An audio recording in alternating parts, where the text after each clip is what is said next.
This episode is brought to you by The Skeptical Buddha, The Tao of Science, my book, which is a thoughtful discourse on Eastern philosophy and how it helped birth ideas required for science and skepticism and the way it fell behind in the face of new evidence. This book discusses the long history of both philosophies as well as the tenets and variations within the varying sects, along with psychology and our own natural biases. It discusses how to counter our natural biases using science and the underlying concepts of meditation and mindfulness, a more complex understanding of how science operates than most of the public understands, and why it is the best tool we have to discover truth and reality, as well as philosophical ideas we might embrace as technology progresses. The material is packaged in a way that the average person can understand, with rich illustrations to draw the reader in and feel at peace.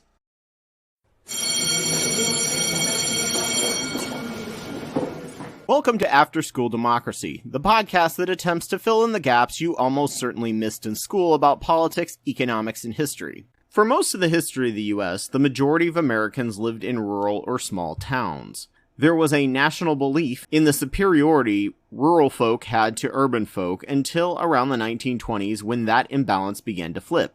Rural superiority did have some merit, way less pollution, and at that time doctors were essentially quacks, and rural folk had more access to healthy food. Urban folk were more sickly and dumber thanks to high levels of toxins such as lead and mercury, and much more prone to violence.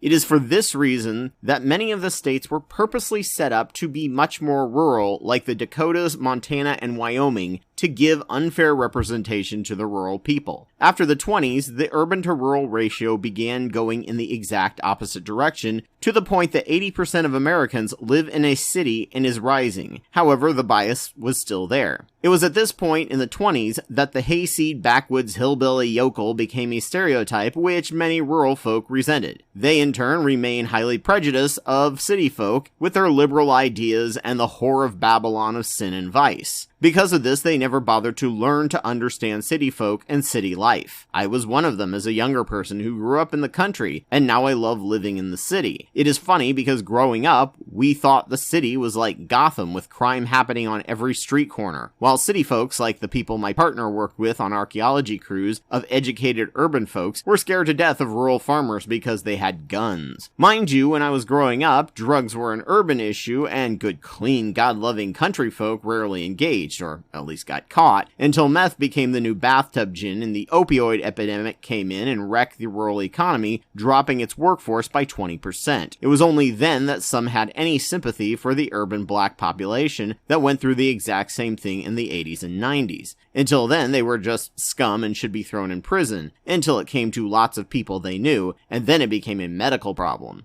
This rural-urban divide cuts both ways, but with the early bias toward rural areas, it has screwed us all over and held back progress in this nation. When the nation was founded, all the states viewed themselves as separate nations, and biggest to smallest states was 15-1. Now it's 64-1, and we are all one nation. This means that 17% of the nation controls 50% of the Senate, because apparently people don't vote, land does. Because of this, we have had to fit in the constraints the moralizing of rural populations decide to fit on us, and the Democrats spend a ton more time turning out urban bases when the Republicans can get the exact same impacts in the Senate, paying way less to turn out their rural base. Because of this, they have done everything they can to exacerbate the prejudice both ways and isolate them further and further, including ensuring 10% of Americans don't have access to broadband internet, and they make websites like Fox News, Breitbart, and The Blaze that all look like something out of 1995 because they're optimized to be good for dial-up, while all the actual news sites are made for broadband and lag badly in many rural areas. If they convince the rural population that minimum wage shouldn't rise and we should gut welfare, the Senate is going to do just that. If we can convince them that all cops are good and don't need to change and the cities are burning down, that will be reflected in half the Senate. If they can convince rural folk that climate change isn't real, 50% of the Senate will agree with them. And many rural beliefs are not unfounded. Unfortunately, it doesn't translate into the city at all. Talking to my sister, who is in super small town Indiana, she will challenge my claims on all manner of things because that's not even remotely her experience. Everyone I know who lives in the rural setting knows a welfare queen who has no intention of ever working again, and it can get generational.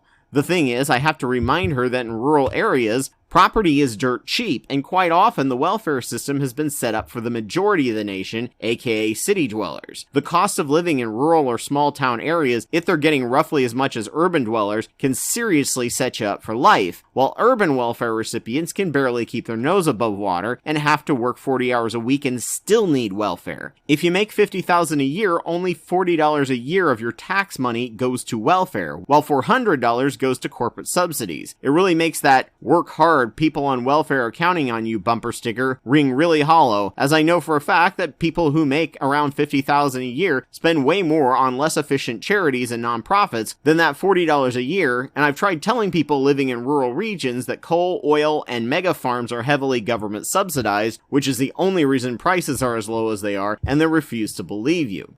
Also, if you really think about it, the least harmful form of crime is welfare abuse, as it hurts so few people and is so spread out, unlike, say, corporate crime or violent crime or cybercrime. $15 minimum wage sounds ludicrous to most rural folk because I was doing just fine at $8 an hour living in a small college town in the early 2000s, but you can barely survive in the city on that. But because we set the minimum wage to universal, it has made it impossible to raise it to match cost of living in the city because money isn't worth the same at all from rural to urban thanks to the extreme differences in property values. The only time we are allowed to raise the minimum wage at all is when the rural population finally decides it's too low to survive on in the rural areas. In rural areas, their experience of government and cops are completely backwards to that of the cities. If you're a white person who doesn't look like a hippie or a counterculture, your only interactions are when you are legitimately in the wrong in terms of traffic violations, when they help you when you have a car issue, or a parade. Therefore, to them, cops are white knights of justice and we need to support them like we do our troops, aka give them everything they ask for. In the city, your interactions with cops are much different. The police are under much more scrutiny as there is a large enough population to support multiple competing news and newspaper outlets. We see the rot and corruption and racism involved with them, and the belligerence and how they escalate situations. If you try and explain this to the rural person, they may fight you to the death, and maybe that's true of big city cops, but not of our small town Andy of Mayberry cops, who was an ideal that didn't even exist back then. Their cops are just as dirty and racist, but they don't have the newspapers and journalists affordable enough to cover police corruption, so they can get away with so much more than what happens in cities, where someone has a camera phone everywhere. It's why the Southern Poverty Law Center still classifies many towns as sundown towns, which is a de facto curfew for minorities unless they want to be harassed, given a ticket for some BS or planted charge, or potentially end up dead. For a rural person, the government is just there to tell you what you can't do with your land, take your money and taxes, and impose its will on your state, and in their mind, giving it to rich people and folks on welfare. Yeah, they can sometimes fund a highway, never realizing that all that infrastructure that made living in the rural and small town areas decent all existed only because of a huge investment in infrastructure. Otherwise, they'd still be backwater, poor, isolated dirt farmers with no way to easily get their products to market, and no factories would bother to go there because of the lack of infrastructure made it unfeasible. And because of this mindset, now we have bridges collapsing and our infrastructure is falling apart. The rural and small towns started dying once the federal government started cutting subsidies. They're also oblivious that blue states for the most part subsidize the hell out of red states, and cities subsidize the rural areas, never the other way round. Urban folk don't mind doing this because we need their food and products, but then they refuse to help us take care of our rail and transportation systems and invest to make living in our cities better, because why should my hard-earned tax money go to fund these city folk, even though the bulk of the state budget comes directly from the city dwellers' taxes? Boost spending on city infrastructure and there will be even more money to subsidize spending on rural areas, but with a limited experience of the city, they just assume the city is stealing from them. Also in the city, you interact with the government in so many more ways. It's like a little nation of its own. You can see when it works and when it doesn't. You can clearly see when the state capital is hamstringing your city because rural folk really don't understand because they're actively isolated and don't have any experience with living in a city. Rural folk drive. You just have to. Why the heck should my tax dollars go to pay for decent rail or bike lanes? They should just drive cars like normal people. Only kids and poor people ride buses or bikes, even though they are the most efficient way to get around the city, and livestock and industrial goods are the only things trains are actually good for in their minds. They go, I would never live in a city because of noise and pollution. Yeah, we're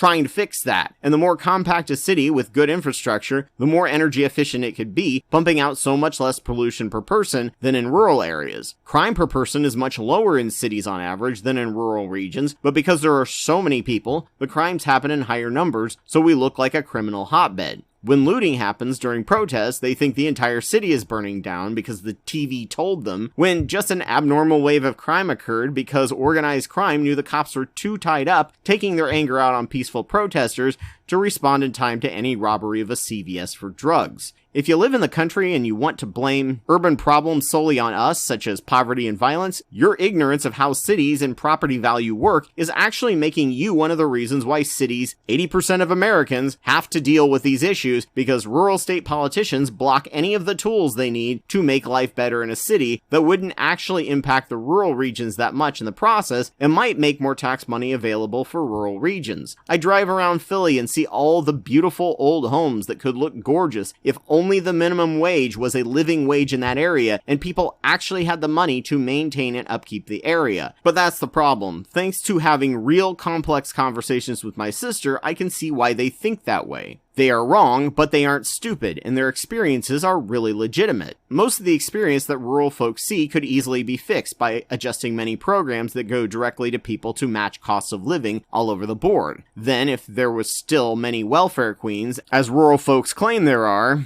that could still afford to live the same way in small towns, then the system may need some tweaking. Until then, it's a war between the rural experience and the urban experience, and the urban experience most often loses terribly because of the baked-in Senate imbalance causing high crime rates because the city can't access its own money it gives to the state, so high local taxes that hurt the economy ends up the only way to make their city better. More than 80% of Americans live in cities, yet only small-town Americans are real Americans. That redneck rebel pride will be the death of this nation and democracy, and we really want to give you access to the same education and flow of information we have. We don't mind subsidizing you. We need your food. We just really would like not to be blamed for problems you cause, such as crime rates, because you don't understand how cities work, so you voted for people who refuse to give us our own money back to fix it. And even then, you're voting against the people who are actually trying to help you. Nearly every single Republican voted against Biden's infrastructure bill that would help rural industries and affordable access to broadband, rebuilding roads and bridges, and then the GOP blatantly took credit for it, and 50% of their constituents believed it